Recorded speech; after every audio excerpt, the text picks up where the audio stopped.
હું મત આપવા આવી છું. મને પેરાલિસિસની મુશ્કેલી છે. વરસાદ પડે છે તો બી છતાં બી અમે મત આપવા માટે આપ્યા છે.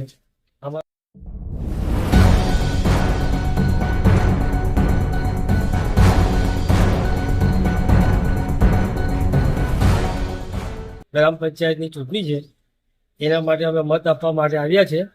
વરસાદ પડે છે તો બી છતાં બી અમે મત આપવા માટે આપ્યા છે. અમારો મત અધિકાર છે અને આ મત અમારો ફેલ ના જાય એ માટે અમે મત આપવા માટે આપ્યા છે. હું મત આપવા આવી છું. મને પેરાલિસિસની મુશ્કેલી છે એટલે ગાડીમાં બેસીને વોટિંગ કરીશ.